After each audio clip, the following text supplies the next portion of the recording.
অনেক দিন ধরে মনটা খারাপ ছিল।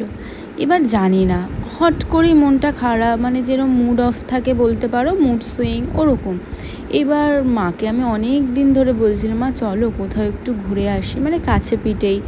কারণ মা বাবার কাজের জন্যে, বিশেষ করে বাবার কাজের জন্যে আমার কাজ, এই জন্য কোথাও যাওয়াই হচ্ছিল না। পড়াশোনা সব কিছু বজায় করে ঘুরতে যাওয়া হয় আমাদের, তাই মাকে বললাম, মা চলো কোথাও ঘুরে যাই। এবার কোথায় যাব সেটা নিয়েও একটা বড় মানে কোশ্চেন, যে কোথায় যাব, কোথায় থাকবো, মানে অনেক কিছু ব্যাপার থাকে। তো এবার ভাবছিলাম কাছে পিঠে কোথাও যাওয়া যাক। তাই বাবা বলল, তাহলে তারকেশ্বর যাবি? এবার আমি কোনোদিনও তারকেশ্বর যাইনি, আর মা বাবা বলছে তো আমি গেছি তারকেশ্বর, মানে একদম ওই আমার 1.5-2 বছর বয়স যখন।